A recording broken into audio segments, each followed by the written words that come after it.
नहीं। आप सभी साथियों का प्रयास ऑनलाइन प्लेटफॉर्म पर हार्दिक स्वागत है।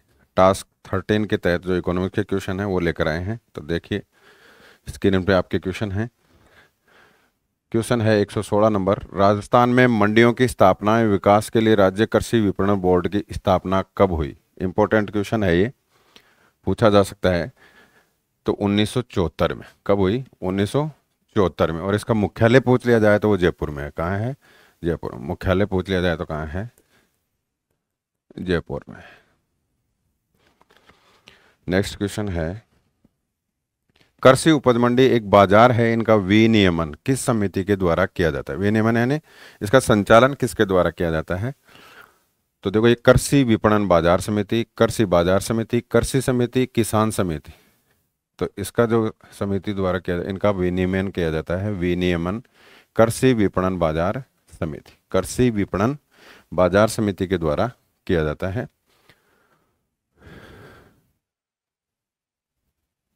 नेक्स्ट क्वेश्चन है, राजस्थान की कौन सी मंडी धनिया तथा मेथी के लिए विश्व में प्रसिद्ध है? धनिया तथा मेथी के लिए कौन सी प्रसिद्ध है? तो देखो, यहाँ रामगंज मंडी कोटा, ये धनिया और मेथी के लिए। जोधपुर जो है जीरा के लिए। सोजत पाली मेहंदी के लिए। किसके लिए है? मेहंदी के लिए। तो यहाँ पूछा गया धनिया और मेथी, तो रामगंज मंडी कोटा। राजस्थान में कृषि विपणन प्रशिक्षण संस्थान कहाँ स्थित है? यानी कृषि से संबंधित जो प्रशिक्षण दिया जाता है, कृषि विपणन प्रशिक्षण संस्थान कहाँ स्थित है? तो यह है जयपुर में। कृषि उपज मंडियों में बोली किस पद्धति से लगाई जाती है? यानी किसान अपनी फसल को बेचने के लिए कहाँ ले जाता है? कृषि उपज मंडियों में ले जाता है। वहाँ किसान की जो फसल होती है उसकी बोली लगती है, यानी प्राइस लगती है, कीमत लगती है। तो खुली बोली लगती है, सबके सामने लगती है, खुली लगती है। इसका मतलब ओपन, ओपन ऑक्शन। राजस्थान कृषि विपणन बोर्ड का मुख्यालय। राजस्थान कृषि विपणन बोर्ड जिसकी स्थापना 1974 में, मुख्यालय अभी बताया था मैंने आपको, जयपुर में।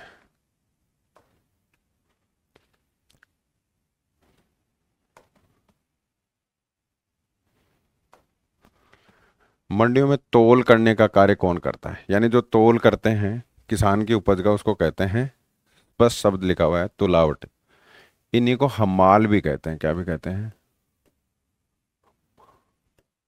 हमाल भी कहा जाता है और तुलावटी भी कहा जाता है, तुलारा भी कह देते हैं। राजस्थान में सब्जियों का सबसे बड़ा थोक बाजार, तो ये है Mohana Mandi Jaipur. Mandi Jaipur. RACP, RACP,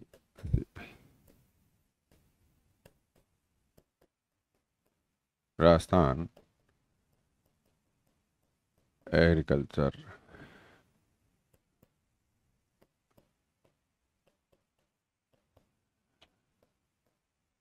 competitiveness project, इसका फुल फॉर्म है राजस्थान एग्रीकल्चर कॉम्पिटिटिवनेस प्रोजेक्ट, यानी हिंदी में कहेंगे इसको राजस्थान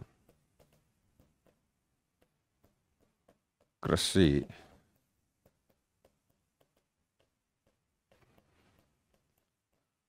प्रतिस्पर्धात्मकता परियोजना। ये 2012-13 से लागू की गई है। प्रश्न पूछा, परियोजना का उद्देश्य क्या है? कृषि अनुसंधान के लिए नहीं है, जल प्रबंधन के लिए नहीं है, खाद्य प्रसंस्करण नहीं है, कृषि विपणन में क्या करना? सुधार करना। कृषि विपणन में सुधार के लिए कौन सी परियोजना है? RACP। मंडी में बोली किस आधार पर लगाई जाती है?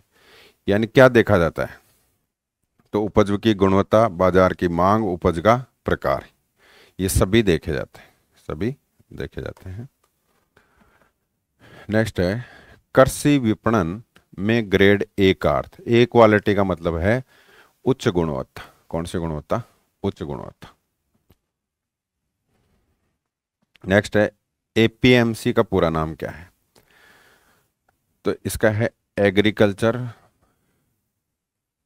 Produce market committee, APMC, agriculture produce market committee, यही संचालन करती है मंडी का। तो APMC जो पहला क्वेश्चन था, इससे पीछे क्वेश्चन आया था APMC का पूरा नाम, तो मंडियों का संचालन करने का कार्य भी करती है। तो आंसर हो जाएगा ये वाला। तो ये क्वेश्चन थे अपने इकोनॉमिक्स के। धन्यवाद।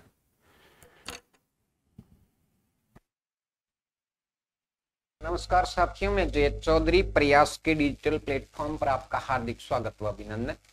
आज जो हमारा टास्क आधारित टेस्ट नंबर 13 हुआ है, उसका सॉल्यूशन चल रहा है। और हिस्ट्री वाले सेगमेंट में हम हिस्ट्री से संबंधित जो क्वेश्चन बात करने वाले हैं, जो आज के पेपर में आपके राष्ट्रीय आंदोलन से संबंधित क्वेश्चन रखे गए थे और राष्ट्रीय आंदोलन का द्वितीय चरण से संदर्भ में ज्यादातर क्वेश्चन पूछे गए। तो हमारा जो 81वां क्वेश्चन है, उसको आप ध्यान से सुनिए। भारतीय कांग्रेस के उदारवादियों एवं उग्रवादियों दो भागों में विभाजित हो गई थी, जिसका पुनर्मिलन किस अधिवेशन में हुआ। कहना क्या चाह रहा है कि कांग्रेस का जो दो भागों में विभाजन हुआ था, उसका पुनर्मिलन वापस कब हो गया था। इसका मतलब ये कहना चाह रहा है कि 1907 का जो कांग्रेस का सूरत अधिवेशन था, उसमें कांग्रेस का विभाजन हुआ था और कांग्रेस दो भागों में बटी, गर्म दल के रूप में और नरम दल के रूप में। और इसके विभाजन का कारण क्या था? एक तो जो गर्मपंथी थे वो अपना अध्यक्ष बनाना चाहते थे बाल गंगाधर तिलक के रूप में, जबकि नरमपंथी अपना अध्यक्ष बनाना चाह रहे थे रास बिहारी घोष के रूप में। तो अंततः चली किसकी? नरमपंथियों की चली और रास बिहारी घोष को अध्यक्ष बनाया गया। दूसरा कारण ये था कि 1906 का जो अधिवेशन हुआ था, कलकत्ता अधिवेशन में, उसमें गर्मपंथियों ने स्वदेशी, स्वराज्य, स्वशासन, स्वशिक्षा वाला जो कॉन्सेप्ट जबरदस्ती शुरू करवाया था तथा स्वराज्य आंदोलन को समस्त भारत में फैलाना चाह रहे थे।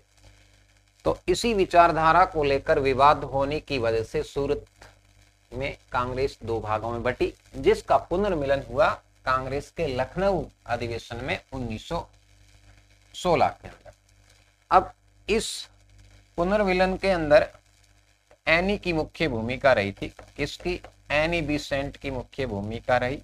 यही कालांतर में एनी 1917 के कांग्रेस के कलकत्ता अधिवेशन में भारतीय कांग्रेस की पहली महिला अध्यक्षा के रूप में चुनी जाती है या अध्यक्षा बनाई गई। तो इसका सही आंसर क्या होगा? 1916। अब यहाँ एक लाहौर अधिवेशन भी दे रखा है 1909 और एक कलकत्ता अधिवेशन 1911 दे रखा है। तो कलकत्ता अधिवेशन के अंदर आप देखते हो तो हमारा जो जन गण मन है ये गाया गया था कांग्रेस के कलकत्ता अधिवेशन 1911 के अंतर्गत। ठीक है, नेक्स्ट अगला क्वेश्चन देखिए। अगला क्वेश्चन है, निम्नलिखित में से कौन कामागाटा मारू घटना से संबंधित था? तो पहले हमें ये पढ़ना है कि कामागाटा मारू है क्या। तो कामागाटा मारू एक जापानी जहाज का नाम है। कौन है जी? जापानी जहाज। अब जापानी जहाज का संबंध भारत के नेशनल मूवमेंट से क्या? तो 1905 जब अपन पढ़ रहे हैं स्वराज्य मूवमेंट, उस दौरान बहुत सारे भारतीय भारत से बाहर चले गए थे। तो कुछ भारतीय कहाँ चले गए? सिंगापुर चले गए थे और कुछ भारतीय चले गए थे कनाडा। तो कनाडा के अंदर सबसे ज्यादा भारतीय गए थे। तो कनाडा सरकार ने भारतीयों को अपनी सीमा में प्रवेश से प्रतिबंध कर दिया था। तो वहां रह रहे भारतीयों ने इसका विरोध करते हुए वह केस दायर किया। तो इस नियम के अंदर कुछ खामियां थी, तो सरकार 35 भारतीयों को कनाडा की सीमा में 1913 के एंड में प्रवेश करवा देती है। इससे प्रेरित होकर सिंगापुर से बाबा गुरदीप सिंह अपने कई साथियों के साथ इस जापानी जहाज को किराए पे लेकर वैंकूवर रवाना होते हैं। और जब ये कनाडा के वैंकूवर तट पर उतरते हैं तो तब तक भारतीयों को पुणे कनाडा सीमा में प्रवेश पर प्रतिबंध लग चुका होता है। तो इनको यहाँ से फिर वापस जापान होते हुए कलकत्ता भेजा जाता है और इस घटना के अंदर 18 व्यक्ति मारे गए थे। तो इस कामागाटा मारू से संबंध कौन रखता है? बाबा गुरदीप सिंह। नेक्स्ट अगला देखिए, मुस्लिम लीग का प्रथम स्थायी अध्यक्ष कौन था? तो मुस्लिम लीग के प्रथम स्थायी अध्यक्ष जो थे आगा खां थे। मुस्लिम लीग का गठन हुआ 1906 के अंदर ढाका में। ढाका के जो नवाब थे सलीमुल्लाह खां और आगा खां, उन्हीं के द्वारा मुसलमानों के लिए कांग्रेस से पृथक एक पार्टी का गठन किया गया जो मुस्लिम लीग के नाम से प्रसिद्ध हुई। इसके पहले और अस्थायी अध्यक्ष जो थे वकार उल मुल्क थे। कौन थे? वकार उल मुल्क। जबकि यहाँ क्या पूछा गया? पहला स्थायी अध्यक्ष पूछा गया है। तो स्थायी अध्यक्ष 1908 में मुस्लिम लीग का अमृतसर अधिवेशन हुआ था। उस अमृतसर अधिवेशन के अंदर आगा खां को क्या बनाया गया? स्थायी अध्यक्ष नियुक्त किया गया। नेक्स्ट अगला क्वेश्चन देखिए, कांग्रेस के मंच से भारतीय राष्ट्रीय कांग्रेस के किस अधिवेशन में प्रथम बार स्वशासन शब्द का व्यक्त किया गया या प्रयोग किया गया? तो ये 1905 के अंदर स्वराज्य शब्द का प्रयोग हुआ और 1906 के कांग्रेस के अधिवेशन में कांग्रेसियों ने स्वशासन को अपना लक्ष्य बनाया। तो कौन सा अधिवेशन है? 1906। अब 1906 कहाँ हुआ था? कलकत्ता अधिवेशन हुआ था। किसकी अध्यक्षता में हुआ? नौरोजी की अध्यक्षता में। दादा भाई नौरोजी की अध्यक्षता में हुआ। और 1905 का अधिवेशन बनारस में गोखले की अध्यक्षता में हुआ। किसकी अध्यक्षता में? गोखले की अध्यक्षता में हुआ। सूरत अधिवेशन रास बिहारी घोष के अध्यक्षता में हुआ। तो इसका सही आंसर क्या हो गया? कलकत्ता अधिवेशन। अगला क्वेश्चन देखिए, ऊपर से शांत दिखने वाली सतह के नीचे भारी राजनीतिक अशांति का गुब्बारा छुपा हुआ है और इसमें बहुत कुछ नितांत न्यायोचित था। उपयुक्त कथन भारत की राजनीतिक अशांति के संदर्भ में वर्ष 1909 में किसके द्वारा कहा गया था? तो ये जो घटना है ये पृथक निर्वाचन से संबंधित है। किससे संबंधित है? मुस्लिम वर्ग को पृथक निर्वाचन को लेकर ये कथन बोला था किसने?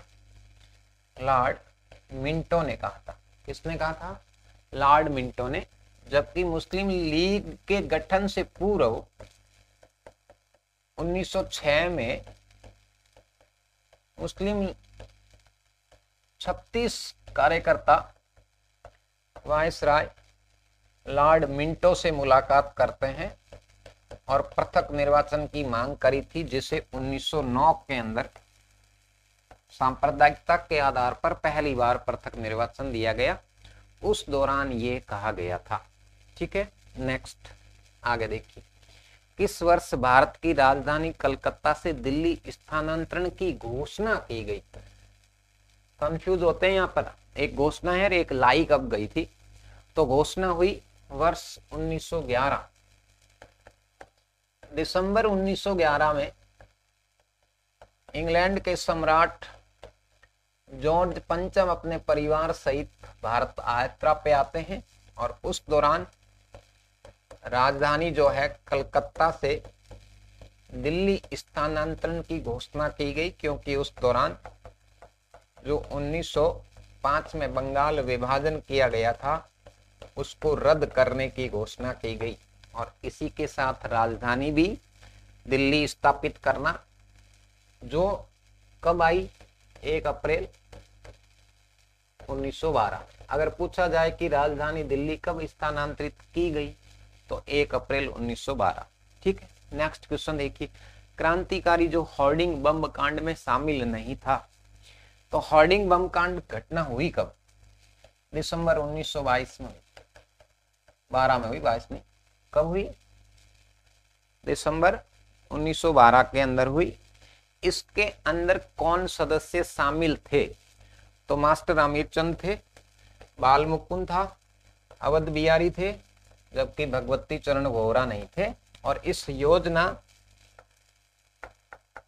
को बनाने वाले कौन थे? रास बिहारी बोस। और राजस्थान से भी 2-3 व्यक्ति थे, केसरी सिंह बार्ट के भाई जोरावर सिंह बार्ट और उनके बेटे प्रताप सिंह बार्ट। जब हॉर्डिंग मिनटों के बाद में यहाँ नियुक्त हुए भारत में वायसराय के रूप में, जब वो दिल्ली की चांदनी चौक से प्रवेश कर रहे होते हैं तब इन पर बम फेंका गया, लेकिन हॉर्डिंग बच जाता है। इन सभी आरोपियों पर दिल्ली षड्यंत्र केस चलाया जाता है, लेकिन जोरावर सिंह बार्ट कभी भी आजीवन इनको पकड़ में नहीं आए और अमरदास बैरागी के रूप में वो जीवन भर रहे। नेक्स्ट क्या है? मैडम कामा ने वर्ष 1907 में प्रथम तिरंगा ध्वज कहां फहराया? तो मैडम कामा जो थे, भारतीय राष्ट्रीय आंदोलन की जननी कहलाती है भाई। क्या कहलाती है? मदर ऑफ इंडियन रिवोल्यूशनरी कहलाती है। और ये श्यामजी कृष्ण वर्मा के साथ में कहां चली गई थी? लंदन, फिर पेरिस यात्रा की और उसके बाद में जर्मनी के स्टुअर्ट शहर में जाती है। और पेरिस के अंदर उन्होंने इंडिया की आजादी के लिए वहां के लोगों से सहयोग मांगा और होम रूल या लीग इंडिया सोसाइटी की स्थापना की। फिर जर्मनी के स्टुअर्ट शहर में गई और यहीं पर समाजवादियों का दूसरा जो सम्मेलन हो रहा था 1907 में, उसमें इन्होंने तिरंगा फहराया। अब इस तिरंगे का जो रंग है उससे भी क्वेश्चन पूछा गया है। तो 3 पट्टियां थी, हरा, नीला और पीला। नेक्स्ट क्वेश्चन देखिए, एनी बिसेंट मुख्य संबंधित रही। तो एनी कौन थी और किस आंदोलन से संबंधित रही है? तो एनी बिसेंट गृह शासन अर्थात होम रूल मूवमेंट से संबंधित थी। एनी बिसेंट आयरलैंड से थी। कहां से थी? आयरलैंड से थी। और ये 1892 में भारत आ गई थी। फिर कांग्रेस की सदस्यता ग्रहण करती है और भारत की आजादी आयरलैंड की तर्ज पर प्राप्त करना चाहती थी।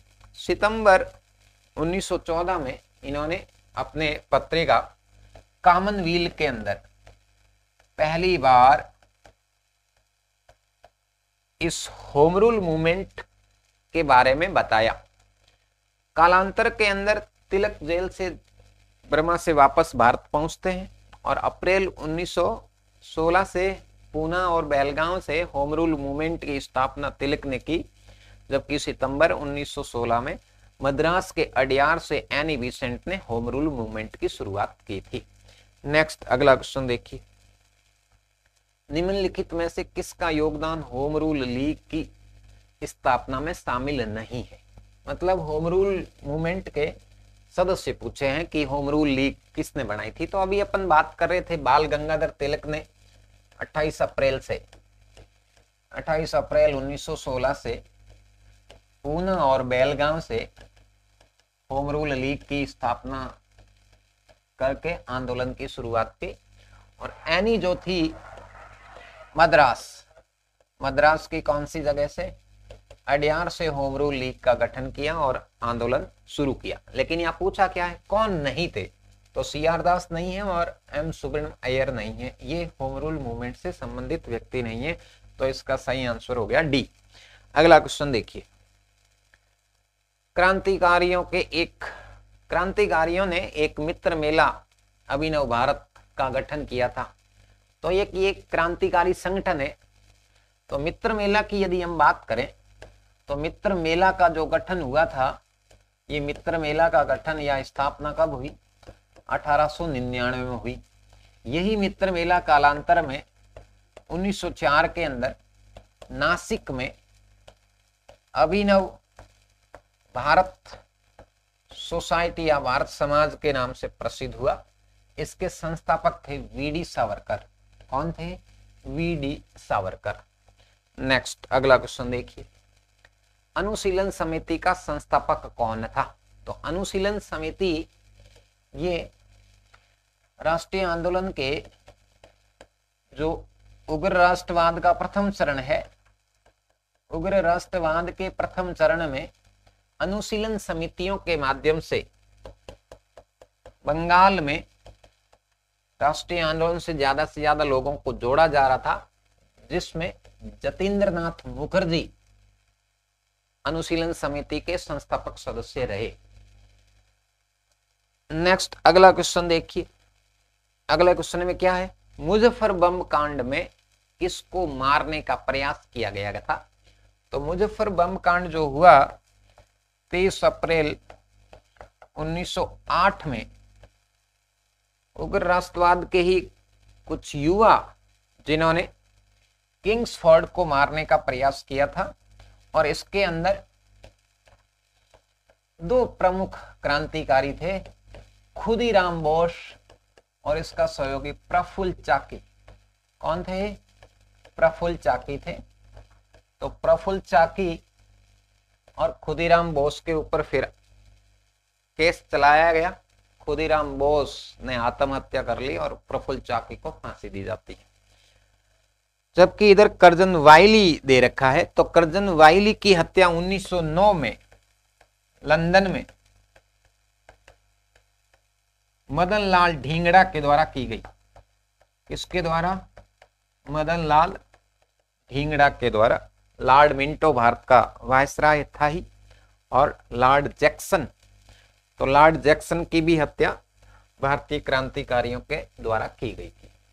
नेक्स्ट क्वेश्चन है, गांधी के द्वारा किए गए कार्यों का क्रम, अर्थात गांधी ने अपने जीवन काल में कौन कौन सी घटनाएं किस क्रम में की, ये पूछा गया है। तो पहला है गिरमिटिया प्रथा।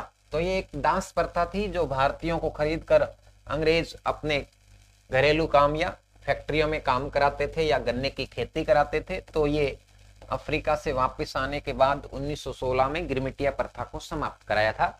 साबरमती आश्रम की स्थापना 1915 में ही कर दी गई थी। अफ्रीका से लौटने के तुरंत बाद कोचरब नामक स्थान पर स्थापना की, जो कालांतर में साबरमती ट्रांसफर किया गया। अनासक्त आश्रम की स्थापना 1929 में कसोनी उत्तराखंड में की गई थी, जबकि चंपारण किसान आंदोलन नील किसान आंदोलन के नाम से जाना जाता है, जो गांधी का 1917 में भारत में पहला सत्याग्रह के रूप में जाना जाता है। तो सबसे पहले आएगा दो कहाँ है वहीं से पकड़ लें, तो दो जगह है।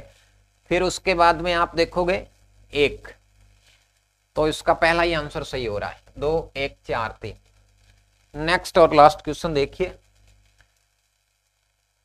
उद्योग विभाग की स्थापना किस वर्ष में की गई तथा औद्योगिक आयोग नियुक्त किस वर्ष हुआ? तो ये बात हो रही है 1905 की। कब की हो रही है?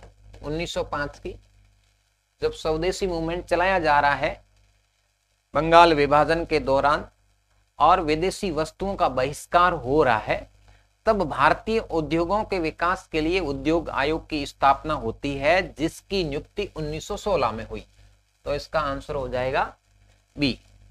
तो ये आज के पेपर में हमारे ये 15 क्वेश्चन थे। उम्मीद करता हूं आप लोगों ने सही किए होंगे। धन्यवाद।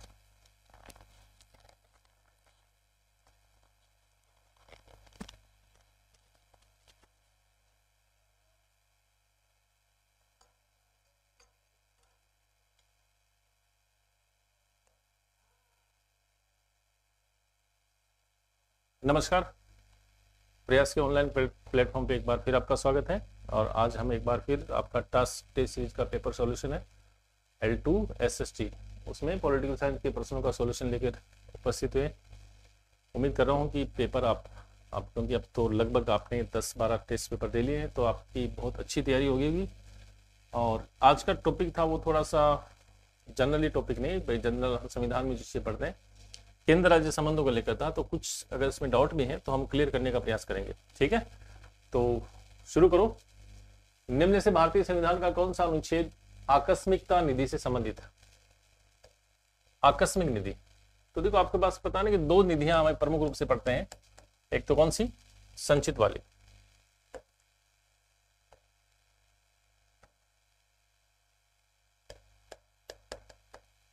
एक तो संचित निधि के बारे में चर्चा करते हैं, और एक कौन सी निधि के बारे में करते हैं, आकस्मिक निधि। ठीक, संचित निधि वो निधि होती है जहां पर सारा जो सरकार की आमदनी है वो सारी संचित होती है, और जहां से सारे खर्च वहन किए जाते हैं वो कौन सी होती है, संचित निधि होती है। ठीक, और संचित निधि का उल्लेख कौन से आर्टिकल में आता है, 266 में। आकस्मिक निधि का उल्लेख है 267, जहां से आकस्मिक रूप से जो खर्चा होता है वो खर्च करते हैं और उसके बाद में उसको वापिस वहां से संचित से प्राप्त कर लिया जाता है। तो यहाँ पर सीधा सा प्रश्न है, आकस्मिक निधि से संबंधित कौन सा आर्टिकल है, आर्टिकल 267। अगला प्रश्न है, सहकारी सोसाइटियां, सहकारी समिति किस सूची का विषय है? क्या ये संघ सूची का विषय है, क्या ये संवर्ती का विषय है, या अवशिष्ट शक्तियों में है, या फिर ये राज्य सूची? तो आपको पता है ना, सहकारी समितियों के गठन की जो बात है वो अनुच्छेद कौन से में है, अनुच्छेद 43, और 43 का क्लोज कौन सा है, ख। इस क्लोज को हमने जोड़ा है किसके द्वारा, 97वां संविधान संशोधन, 97वां संविधान संशोधन 2011 में। और सहकारी समिति के गठन, प्रबंधन और संचालन की बात की गई है। और आप ग्राम स्तर पे देखते हो तो हर ग्राम पंचायत मुख्यालय पर एक जीएसएस स्थापित होती है, सहकारी समितियां स्थापित होती हैं, और ये प्रमुखतः विषय कौन सी सूची का आता है, राज्य सूची का विषय है। और जैसे कि आपको पता है, राज्य सूची पे विधि निर्माण की शक्ति होती है, वो किसके पास होती है, राज्य विधानमंडल के पास होती है। अगला देखिए, मदन मोहन पुंछी आयोग किसके अध्ययन के लिए नियुक्त हुआ था? तो मदन मोहन पुंछी जो है वो ये भारत के क्या है, सेवानिवृत्त मुख्य न्यायाधीश एमएम पुंछी, और इनके अध्यक्षता में 2007 में हमने एक कमीशन बनाया था जिसका प्रमुख उद्देश्य ये था, कौन सा, केंद्र और राज्य के संबंधों की समीक्षा करना। और क्योंकि केंद्र और राज्य में हमेशा कई बार विवादित स्थिति होती है, पावर को लेकर, दायरे को लेकर, राज्यपाल की नियुक्ति या राज्यपाल की कार्यशैली को लेकर, धन के वितरण को लेकर, तो इन संबंधों की समीक्षा करना और सरकार को सुझाव देना कि भाई केंद्र राज्य के संबंधों को और मधुर कैसे बनाया जा सकता है। तो प्रश्न है कि पुंछी आयोग का संबंध किस बात के लिए, अध्ययन के लिए हुआ था? तो सीधा सा उत्तर आपका कौन सा है, केंद्र राज्य संबंध। केंद्र राज्य संबंध के लिए एक आयोग हम पहले भी पढ़ते हैं, कई आयोग पढ़ते हैं, लेकिन जो प्रमुख हैं वो आपका सरकारी आयोग। उसके भी देखते हैं प्रश्न कहीं मिले तो। पुंछी आयोग ने किसके द्वारा राज्यपाल पर महाभियोग के प्रावधान की सिफारिश की? अब देखो, पुंछी आयोग ने जो सिफारिशें दी, तो पुंछी आयोग ने एक सलाह दी थी कि जैसे देश का प्रधान कौन है, राष्ट्रपति, और राष्ट्रपति अगर संविधान का उल्लंघन करता है तो संसद को हमने अधिकार दे रखा है कि वो महाभियोग के द्वारा राष्ट्रपति को पद से मुक्त कर सकती है। तो राष्ट्रपति को पद से हटाने की शक्ति किसके पास है? लेकिन बात है कि किसके द्वारा राज्यपाल को महाभियोग के, तो राज्यपाल जो है उनकी नियुक्ति कौन करता है? राज्यपाल की नियुक्ति करता है राष्ट्रपति। और राज्यपाल अपने पद को धारण कब तक करता है? तो हम हमेशा पढ़ते हैं कि जब तक राष्ट्रपति का प्रसाद बना रहेगा तब तक राज्यपाल पद पर बना रहेगा। तो क्या राज्य विधानमंडल को यह पावर नहीं मिलना चाहिए? जिस तरह राष्ट्रपति को हटाने की शक्ति संसद के पास होती है, उसी तरह पुंछी आयोग की सलाह थी कि राज्यपाल को पद से हटाने की शक्ति है वो राज्य विधानमंडल के पास होनी चाहिए। ठीक है, तो किसकी सिफारिश की थी? राज्य विधानमंडल के पास ये पावर होनी चाहिए कि वो राज्यपाल को, अगर राज्यपाल अपने पद का दुरुपयोग कर रहा है या संविधान के अनुसार शासन कार्य संचालित नहीं हो रहे, तो हटाने की शक्ति ये पुंछी आयोग की सिफारिश थी। ठीक है, अगला देखिए, अंतर्राज्यीय परिषद की स्थापना की जा सकती है। तो अंतर्राज्यीय परिषद एक संवैधानिक संस्था है, और अंतर्राज्यीय परिषद का गठन जो है वो संविधान के कौन से अनुच्छेद में प्रावधान है? 263 में। इंटर स्टेट काउंसिल के गठन की प्रक्रिया है, और अंतर्राज्यीय परिषद का गठन जो है वो कौन करता है? भारत का राष्ट्रपति करता है। तो इसके गठन की स्थापना जो कौन कर सकता है? भारत का राष्ट्रपति कर सकता है। आर्टिकल कौन सा आपका? 263। नेक्स्ट प्रश्न देखो, भारतीय संविधान का कौन सा भाग केंद्र और राज्य के मध्य वित्तीय संबंधों का विवरण प्रस्तुत करता है? देखो, केंद्र और राज्य के मध्य मुख्यतः 3 तरह के रिलेशन होते हैं। आर्टिकल आपका भाग एक तो 11 आपका, जिसमें विधायी और प्रशासनिक संबंध आते हैं। यहां हमसे कौन सा पूछ रहा है? वित्तीय संबंधों के लिए, तो वित्तीय संबंधों के लिए संविधान का कौन सा होता है, भाग 12 और अनुच्छेद 264 से लेके हम पढ़ते हैं 300A तक। भाग 12 और आर्टिकल 264 से 300A तक में किसका उल्लेख किया गया है, केंद्र और राज्य की कौन से वित्तीय संबंधों का। तो इसका राइट आंसर क्या हो गया, राइट आंसर होगा आपका कौन सा, भाग 12। ठीक, आर्टिकल कौन सा है, 264 से 300A। नेक्स्ट देखो, निम्न में से कौन केंद्र राज्य संबंध के विषय में, ये 2011 के RS प्री का प्रश्न है और आपसे पूछ रहा है कि केंद्र राज्य संबंधों की समीक्षा के लिए। तो मैंने आपको पूरा क्लास में अपने स्टडी किया था कि इंदिरा गांधी के शासनकाल में केंद्र राज्य संबंधों की समीक्षा के लिए एक आयोग बनाया गया था, कौन सा, सरकारी आयोग। ठीक है, और इस आयोग का ढांचा वो था, वो त्रिस्तरीय था। एक आयोग में अध्यक्ष थे और 2 आयोग में क्या थे, सदस्य थे। आयोग के अध्यक्ष जो थे वो रणजीत सिंह सरकारिया थे और बी शिवरामन और SR सेन इसके क्या थे, सदस्य। प्रश्न क्या पूछ रहा है, निम्न में से कौन आयोग का सदस्य नहीं था। तो मैंने कहा ना कि जस्टिस रणजीत सिंह सरकारिया आयोग के चेयरमैन थे, बी शिवरामन इसके सदस्य थे और SR सेन भी इसके सदस्य थे। GV रामकृष्ण है वो सरकारी आयोग से संबंधित नहीं है। ठीक है, पहले प्रश्न पूछा हुआ है और कई बार पूछा हुआ है। तो सरकारी आयोग, मैंने अभी थोड़ी देर पहले कहा था कि केंद्र राज्य संबंधों की समीक्षा के लिए अगर आपसे प्रश्न करेंगे तो सरकारी आयोग सबसे इंपॉर्टेंट होता है और उसके बाद MM पुंछी आयोग। ठीक है, 2007 वाला। अगला देखो, निम्नलिखित को सही कालक्रम में, आपके सामने कुछ कमीशन है और इनके गठन की प्रक्रिया है, वहां से लेके इनको सही क्रम में व्यवस्थित करना है। तो देखो, पुंछी आयोग जो है, पुंछी आयोग अभी हमने बात की, मदन मोहन पुंछी की अध्यक्षता में कब गठित हुआ था, 2007 में। आनंदपुर साहिब प्रस्ताव जो है वो पंजाब में अकाली दल का प्रस्ताव था और ये प्रपोजल जो आया था वो आया था 1973 में। प्रशासनिक सुधार आयोग, तो भारत में पहले प्रशासनिक सुधार आयोग का गठन कब हुआ था, 1966 में। और तमिलनाडु सरकार द्वारा राजमन्ना समिति का गठन किया था 1969 में। ठीक है, तो सबसे पहले 66 प्रशासनिक सुधार आयोग, राजमन्ना, आनंदपुर और पुंछी। ठीक है, इसका मतलब 3, 4, 2, 1, ये आपका आंसर 3, 4, 2, 1। ये सारी मैंने क्या थे, सारी चीजें अपनी क्लास में पूरी डिटेल से हमने स्टडी की थी। ठीक है, नेक्स्ट देखिए, भारत में भारतीय संविधान के अनुच्छेद 263 के अंतर्राज्यीय परिषद का गठन कब किया गया। तो देखो, सरकारी आयोग ने अपनी सिफारिशें दी थी, सरकारी आयोग ने अपनी सिफारिशें दी थी 1988 में और उनकी सिफारिशों के आधार पर पहली बार मई 1990 में भारत में आर्टिकल 263 के तहत क्या किया गया, अंतर्राज्यीय परिषद का गठन किया गया था, अंतर्राज्यीय परिषद का गठन। अब इसका स्ट्रक्चर अगर देखें तो अंतर्राज्यीय परिषद के जो अध्यक्ष होते हैं वो कौन होते हैं, भारत के प्रधानमंत्री होते हैं। अंतर्राज्यीय परिषद के सदस्य जो होते हैं वो कौन होते हैं, सभी राज्यों के मुख्यमंत्री, सभी राज्यों के मुख्यमंत्री, प्लस अगर किसी राज्य में विधानसभा है तो उस केंद्र शासित में विधानसभा है तो केंद्र शासित के मुख्यमंत्री, और अगर मान लो कि राज्य में उस समय मुख्यमंत्री नहीं तो राज्यपाल आएगा, और बाकी केंद्र शासित प्रदेशों के कौन आएंगे, प्रशासक। ठीक है, प्लस प्रावधान तो यह है कि 6 से लेकर 9 तक कैबिनेट मंत्रियों को भी इसका सदस्य नॉमिनेट किया जाता है। ठीक, तो ये एक तरह से स्ट्रक्चर है। प्रश्न ये भी पूछ सकते हैं अंतर्राज्यीय परिषद की अध्यक्षता कौन करता है या अंतर्राज्यीय परिषद का अध्यक्ष कौन होता है।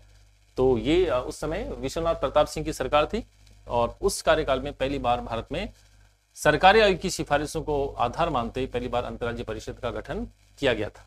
ठीक है, अगला प्रश्न है, कौन सा कर संघ के अधिकार क्षेत्र में नहीं आता है।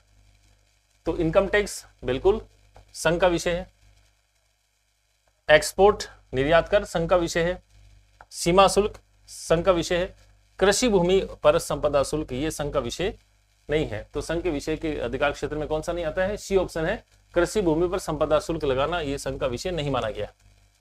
अगला प्रश्न देखो, भारतीय संघात्मक व्यवस्था की प्रमुख विशेषता क्या है। संघात्मक व्यवस्था फेडरल सिस्टम की प्रमुख विशेषता, तो मैंने आपको जब संघात्मक और एकात्मक की चर्चा की थी तो बात की थी कि जिस देश में संघात्मक व्यवस्था होती है उसके कुछ लक्षण हमें दिखाई देते हैं, और संघ में आत्मा की बात थी तो पहला लक्षण तो यही था कि संघात्मक व्यवस्था वाले देश में शक्तियां बटी हुई एक जगह नहीं होंगी, केंद्रित नहीं होंगी, डिसेंट्रलाइजेशन ऑफ पावर होगा, शक्तियों का अनेक जगह क्या होगा, विभाजन किया जाएगा।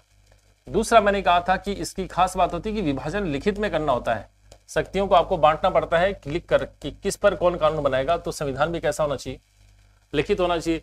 तीसरा लक्षण मैंने कहा था कि जिस देश में संघात्मक है अगर विवाद की स्थिति है तो फिर आपके पास तीसरा ऑप्शन ये भी होना चाहिए कि न्यायपालिका पूरी तरह से क्या होगी, स्वतंत्र होगी। तो अब इसमें आपसे क्या पूछ रहा है कि कौन सी भारत की संघात्मक विशेषता है, शक्तियों का विभाजन, राष्ट्रपति की संकटकालीन शक्तियां, राज्यपालों की नियुक्ति, समवर्ती सूची में केंद्र को अधिकार। तो इसका तो सीधा सा हो गया, शक्तियों का विभाजन ये हमारे किसकी विशेषता है, संघात्मक व्यवस्था की। अगला प्रश्न देखो, राष्ट्रीय आपातकाल अनुच्छेद 352 के अंतर्गत संसद किस अनुच्छेद के तहत राज्य सूची के विषय पर कानून बना सकती है। ये देखो, ये भी हमने पूरा क्लास में क्लियर किया था।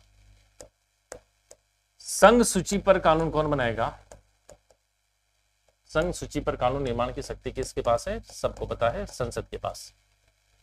समवर्ती पर कानून कौन बनाता है, तो समवर्ती पर कानून बनाने की शक्ति किसके पास होती है, संसद के पास भी होती है, और किसके पास होती है, राज्य विधानमंडल के पास भी होती है। ठीक है, दोनों बातें होंगी। बात कर रहे हैं किसकी, राज्य सूची पर। राज्य सूची पर जनरली जो है कानून बनाने की शक्ति किसके पास, राज्य के पास होती है, राज्य विधानमंडल। अब ये हमसे क्या प्रश्न पूछ रहे हैं कि यदि देश में राष्ट्रीय आपातकाल हो और किस आर्टिकल के तहत 352 होता है के अंतर्गत संसद किस अनुच्छेद, क्योंकि राष्ट्रीय आपातकाल लागू होगा तो राज्यों की शक्तियां समाप्त हो जाती हैं और सारी शक्तियों का प्रयोग कौन करता है, केंद्र करता है। तो राष्ट्रीय आपातकाल के दौरान राज्य सूची के विषयों पर संसद कानून बनाएगी, और इसका प्रावधान जो है वो संविधान के कौन से आर्टिकल में पढ़ा था हमने, अनुच्छेद 250 में। ठीक है, आर्टिकल 249 आप पढ़ी रहे हो, तो 249 में तो हमने पढ़ा था कि राज्यसभा की अनन्य शक्तियों में आता है कि राज्यसभा के पास अधिकार है कि वो राज्य सूची के विषय को राष्ट्रीय महत्व का घोषित कर सकती है। तो इसका राइट आंसर कौन सा हो गया, आर्टिकल 250।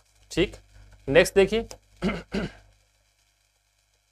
भारत में पिछड़ी जाति आयोग के पहले अध्यक्ष, तो पिछड़ी जाति के लिए एक आयोग बनाया गया था, पिछड़ी जाति को आरक्षण मिलेगा उसके लिए जो आयोग बना था वो तो हमने पढ़ा था मंडल आयोग, बीपी मंडल की अध्यक्षता में मंडल कमीशन। लेकिन पिछड़ी जाति के लिए जो आयोग बना था उसके पहले अध्यक्ष कौन थे, काका कालेलकर। तो ये प्रश्न भी पहले कई एग्जाम में पूछा जा चुका है, तो थोड़ा इसका ध्यान से इसको याद रखना। कालेलकर की अध्यक्षता में पहला ओबीसी कमीशन बना था। ठीक, बिल्कुल आसान सा प्रश्न है, 6 शेड्यूल में 6ठी अनुसूची के उपबंध में किस राज्य, तो देखो 5वीं में हमने पढ़ा था एससी और एसटी के प्रोविजन के विशेष प्रावधान। ठीक, लेकिन इसमें पढ़ा था कि 4 राज्यों को छोड़कर, और 4 राज्य कौन से थे, असम, मेघालय, मिजोरम और कौन सा था, त्रिपुरा। और इन 4 राज्यों के एसटी क्षेत्रों के लिए हमने प्रावधान किया था किसमें, संविधान की किसमें, 6ठी अनुसूची में। तो ये आपसे ही पूछ रहे हैं कि 6ठी में कौन सा राज्य नहीं है, तो मेघालय 6ठी में है, बिल्कुल है, त्रिपुरा 6ठी में है, मिजोरम 6ठी में है, लेकिन गोवा 6ठी में नहीं है। तो 6ठी के प्रावधान गोवा राज्य पर लागू नहीं होते हैं। ठीक है, अगला प्रश्न देखो, कौन सा एक समवर्ती सूची का विषय है। आपके पास कुछ विषय दे रखे हैं और इनमें से आपको देखना है कि समवर्ती सूची का विषय इनमें से कौन सा है। देखो, आराम से एक एक विषय को देख के समझने का प्रयास करो।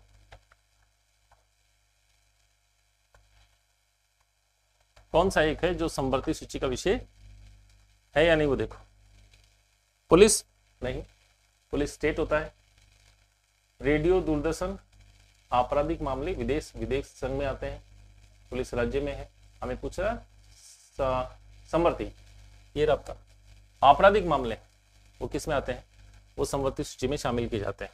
ठीक है, तो ये इसका आंसर। अगला है, भारतीय संविधान के किस अनुच्छेद द्वारा संसद अंतर्राष्ट्रीय संधियों को लागू करने के लिए राज्य सूची के विषयों पर कानून बना सकती है। ये भी मैंने आपको पूरा समझाया था कि आर्टिकल 253 में ये प्रावधान है कि अंतर्राष्ट्रीय संधियों को अगर लागू करना है, अंतर्राष्ट्रीय संधियों को की पालना हेतु संसद क्या कर सकती है? राज्य सूची पर कानून बना सकती है। ठीक है, तो ये आपका राइट आंसर। ये तीनों जो आर्टिकल हैं वो आपको पता ही है, ये राष्ट्रीय आपातकाल, ये राज्य आपातकाल और ये वित्तीय आपातकाल। तो ये तो सीधा उत्तर वैसे दिख जाएगा। अगला देखो, भारतीय संविधान में अवशिष्ट शक्ति प्रदान करने के लिए किसको नजीर माना गया है? यानी अवशिष्ट शक्तियों पर संघ का नियंत्रण होगा। और ये प्रावधान हमने कहां से लिया था? कनाडा के संविधान से लिया था कि अवशिष्ट शक्तियों पर किसका नियंत्रण स्थापित होगा? संघ का नियंत्रण होगा। ठीक, अगला प्रश्न देखो, भारत में राष्ट्रीय वित्त आयोग, बहुत आसान सा प्रश्न है। एक राष्ट्रीय वित्त आयोग का गठन भारतीय संविधान में लिखा हुआ था कि संविधान लागू होने के 2 वर्ष पश्चात, कितने वर्ष पश्चात? 2 वर्ष पश्चात भारत के राष्ट्रपति जो है वो प्रयोग करेंगे आर्टिकल 280 की शक्तियों का, और क्या करेंगे? प्रत्येक 5 वर्ष के लिए एक आपका बनाएंगे नेशनल फाइनेंस कमीशन, राष्ट्रीय वित्त आयोग का गठन करेंगे। तो प्रश्न आपसे क्या पूछ रहे हैं कि राष्ट्रीय वित्त आयोग की नियुक्ति किस अनुच्छेद के अंतर्गत होती है? तो कौन से अनुच्छेद के अंतर्गत होती है? 280 के तहत। कौन करता है? भारत का राष्ट्रपति। संविधान में प्रावधान क्या था कि जैसे ही संविधान लागू उसके 2 वर्ष पश्चात आयोग का गठन करना है। और वर्तमान में कौन सा आयोग गठित हो चुका है? 16वां राष्ट्रीय वित्त आयोग गठित हो चुका है। और मैंने आपको बताया था कि 16वें राष्ट्रीय वित्त आयोग के अध्यक्ष जो है वो किसको बनाया गया है? वो नीति आयोग के पहले उपाध्यक्ष हैं अरविंद पनगड़िया। अरविंद पनगड़िया 2015 में जब नीति आयोग बना था तो उसके पहले उपाध्यक्ष भी बने थे, और ये वर्तमान में 16वें वित्त आयोग के क्या है? अध्यक्ष है। चलिए अगला देखिए, संघ सूची में कितने विषय सम्मिलित किए गए हैं? तो संघ सूची में अगर विषयों की बात करें तो आज भी नंबर जो है वो 97 ही, सब्जेक्ट अक्षर देख सकते हैं लेकिन नंबर आपकी क्या है? 97। आसान सा प्रश्न है। भारतीय संघ व्यवस्था में समवर्ती सूची का विचार लिया गया है। समवर्ती सूची आपने पढ़ा था, ये विचार हमने कहां से लिया था? ऑस्ट्रेलिया। ये भी केंद्र राज्य संबंधों की, क्योंकि संघ सूची, राज्य सूची, समवर्ती सारे इन्हीं में आते हैं। ठीक है, तो आसान से प्रश्न है, उम्मीद कर रहा हूं आपने बहुत अच्छी तरह से पेपर किया होगा। ये आपके अलग प्रश्न आगे हैं।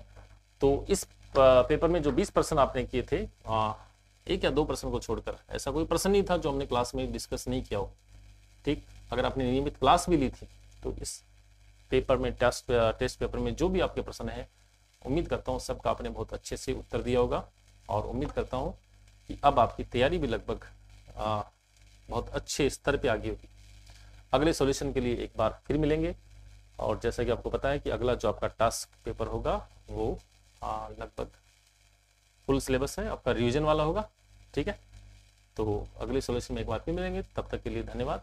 जय हिंद। फ्रेंड्स, अब हम बात करते हैं हमारे अपने एसएसटी ज्योग्राफी से रिलेटेड जो क्वेश्चंस है ना दोस्तों, उनके बारे में।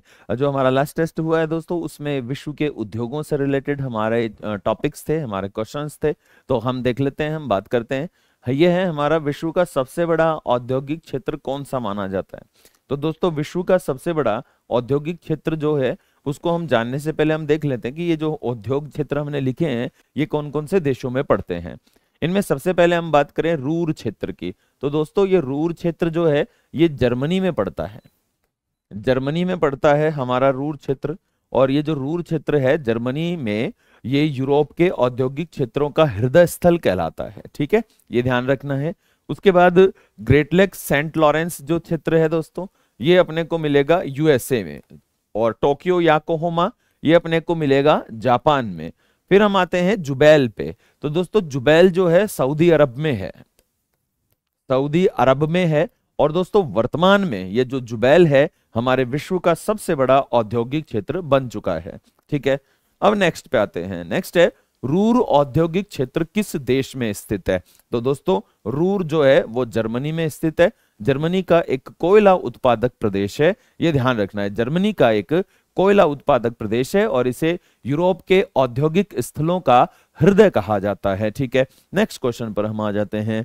नेक्स्ट क्वेश्चन हम ले रहे हैं, जापान का प्रमुख औद्योगिक क्षेत्र हसिन किस शहर के आसपास विकसित है? तो दोस्तों, इसमें पहला ही ऑप्शन है जो राइट है, ये ओसाका, कोबे और क्योटो जो वाली इंडस्ट्रियल बेल्ट है, यहां पर ये औद्योगिक क्षेत्र हसिन स्थित है। नेक्स्ट है डेट्रायट मुख्यतः किस उद्योग के लिए जाना जाता है। दोस्तों डेट्रायट की अगर हम बात करेंगे तो डेट्रायट जो क्या है, ये विश्व का सबसे बड़ा मोटर वाहन का केंद्र है। विश्व का सबसे बड़ा मोटर वाहन का केंद्र है डेट्रायट, और ये डेट्रायट ऑटोमोबाइल के लिए जाना जाता है। यानी मोटर वाहन को हम किससे इंडिकेट करते हैं, ऑटोमोबाइल से इंडिकेट करते हैं। ठीक है, तो नेक्स्ट क्वेश्चन पर हम आ जाते हैं। ब्रिटेन का सबसे पुराना औद्योगिक क्षेत्र कौन सा है। दोस्तों ब्रिटेन की अगर हम बात करेंगे, ब्रिटेन का सबसे पुराने औद्योगिक क्षेत्रों में आता है लंकाशायर, डर्बीशायर, है ना, नॉटिंघम, ये जो बड़े केंद्र हैं ये हैं। तो यहाँ पे इन सभी में सबसे पुराना जो औद्योगिक क्षेत्र है वो है लंकाशायर। ओके, नेक्स्ट पे आ जाते हैं। सिलिकॉन वैली किस उद्योग के लिए जाना जाता है। दोस्तों पहले तो हमें पता होना चाहिए कि सिलिकॉन वैली हम किस क्षेत्र को कहते हैं। सिलिकॉन वैली कहलाता है कैलिफोर्निया का क्षेत्र। कैलिफोर्निया जो क्षेत्र है, ये कैलिफोर्निया क्षेत्र सिलिकॉन वैली कहलाता है। और ये इस सिलिकॉन से क्या बनते हैं, कंप्यूटर चिप्स वगैरह बनते हैं। और ऐसे में ये इलेक्ट्रॉनिक और आईटी के लिए जाना जाता है। हमारे भारत में सिलिकॉन वैली किसको कहते हैं, बेंगलुरु को कहते हैं। बेंगलोर या बेंगलुरु को हम सिलिकॉन वैली का दर्जा देते हैं। नेक्स्ट आ जाता है, दुनिया का प्रमुख वस्त्र उद्योग मैनचेस्टर किस देश में है। दोस्तों दुनिया का सबसे बड़े जो वस्त्र उद्योग है उनमें से एक है अपना मैनचेस्टर, एक यूएसए में है बॉस्टन। और जब हम मैनचेस्टर की बात कर रहे हैं ना दोस्तों, तो मैनचेस्टर जो है ये कहाँ होता है, यूके में होता है ना। मैनचेस्टर यूके इंग्लैंड का एक शहर है, ये ध्यान रखिए। ओके, नेक्स्ट है, किस औद्योगिक क्षेत्र को सुपर हाईवे ऑफ स्टील कहा जाता है। दोस्तों यहाँ पे अगर हम बात करते हैं सुपर हाईवे ऑफ स्टील की, तो देखो ऐसा है कि सुपर हाईवे ऑफ स्टील का अर्थ यहाँ पे कभी भी ये नहीं आएगा कि जहां पे स्टील का प्रोडक्शन बहुत ज्यादा हो रहा हो। ठीक है, एक्चुअल में स्टील का प्रोडक्शन वहां ज्यादा होता है जहां पे एनर्जी ज्यादा हो, ऊर्जा ज्यादा हो, है ना। तो ऊर्जा के जो स्रोत हमें मिलते हैं, इनमें से हमें कहाँ मिलते हैं, इनमें से हमें मिलते हैं रूर क्षेत्र में, है ना। और ये क्या कोयला के रूप में जाना जाता है। तो जो भी इंडस्ट्रीज होती हैं वो ऊर्जा की वजह से ही वहां पे स्थापित होती हैं। तो रूर जो है इसको सुपर हाईवे ऑफ स्टील की संज्ञा दी जाती है। नेक्स्ट आ जाते हैं शंघाई। ठीक है, शंघाई जो है दोस्तों सूती वस्त्रों के लिए, ऊनी वस्त्रों के लिए, रेशमी वस्त्रों के लिए काफी फेमस है। और शंघाई जो क्षेत्र है, आप ये जानते ही हैं, शंघाई चीन का औद्योगिक क्षेत्र है। और शंघाई ये आंसर हो जाएगा हमारे चीन में। नेक्स्ट है, रूस का प्रमुख औद्योगिक क्षेत्र कहां पर है। दोस्तों टोक्यो जो है वो जापान का प्रमुख औद्योगिक क्षेत्र है। डेट्रायट जो है वो यूएसए का प्रमुख औद्योगिक क्षेत्र है। मॉस्को और तुला ये रूस के प्रमुख औद्योगिक क्षेत्र हैं। और कोलकाता अपने भारत का प्रमुख औद्योगिक क्षेत्र है। तो आंसर क्या आ जाएगा इसमें, मॉस्को और तुला, ये ध्यान रखेंगे, है ना। ओके, तो ये हो गया हमारा। नेक्स्ट क्वेश्चन पे हम आ जाते हैं। फ्रांस का प्रमुख औद्योगिक क्षेत्र लिले, फ्रांस के औद्योगिक क्षेत्र हैं लिले की हम बात करेंगे। क्वेश्चन आता है कि फ्रांस के जो क्षेत्र हैं लिले वगैरह वो किसके लिए जाने जाते हैं। देखो दोस्तों यहाँ पे फ्रांस किसानों का देश कहलाता है। ठीक है, और फ्रांस का जो लिले क्षेत्र है वो विशेषकर वस्त्र उद्योगों के लिए या वस्त्र उत्पादन के लिए जाना जाता है। अब नेक्स्ट पे आते हैं, पूर्वी यूरोप। दोस्तों पूर्वी यूरोप में कौन आते हैं, पूर्वी यूरोप में आते हैं यूक्रेन वाला पोर्शन आ जाता है ना। और पूर्वी यूरोप में यूक्रेन में ही एक बड़ा औद्योगिक क्षेत्र है और वो है डोनेत्स बेसिन। ये यूक्रेन में स्थित है, डोनेत्स बेसिन। ठीक है, ये ध्यान रखना है। ओके, नेक्स्ट पे आ जाते हैं। किस औद्योगिक क्षेत्र का विकास कोयला और लौह अयस्क की उपलब्धता पर आधारित है। दोस्तों यहाँ पे ये एक अच्छा क्वेश्चन है। बात अगर हम कर रहे हैं कि कौन सा उद्योग है इनमें से कोयला और लौह अयस्क के लिए एरिया में जाना जाता है, तो दोस्तों कोयला उत्पादन की बात करेंगे तो रूर सीधा सीधा आ जाएगा। और लौह अयस्क की हम बात करेंगे तब भी रूर आ जाएगा, क्योंकि इससे पहले जो हमने लास्ट क्वेश्चन पढ़ा था उसमें सुपर हाईवे ऑफ स्टील की बात करी थी, तो रूर औद्योगिक क्षेत्र उसका आंसर था। तो आंसर यहां पर अपने को मिल जाएगा रूर। ठीक है, नेक्स्ट आ जाते हैं, ग्रेट लेक्स क्षेत्र में कौन सा उद्योग विकसित होता है। दोस्तों ग्रेट लेक्स क्षेत्र वैसे तो कंप्लीट इंडस्ट्रियल जोन है, कई तरह के इंडस्ट्रीज है वहां पे जो डेवलप होती हैं, लेकिन विशेष की अगर हम बात करेंगे तो ग्रेट लेक्स है ऑटोमोबाइल सेक्टर में काफी आगे रहता है, ये ध्यान रखेंगे, है ना दोस्तों। नेक्स्ट क्वेश्चन पर हम आ जाते हैं। नेक्स्ट क्वेश्चन है किस क्षेत्र को यूरोप का हृदय कहते हैं? तो ये है दोस्तों इसका आंसर रूर, और ये रूर कहाँ है दोस्तों? जर्मनी में है। तो फ्रेंड्स नेक्स्ट क्वेश्चन पर हम आ जाते हैं। बस हमारे क्वेश्चन ये हो चुके हैं। तो फ्रेंड्स बस इस वीडियो में इतना ही। कंटिन्यू साथ रहने के लिए थैंक यू। जय हिंद।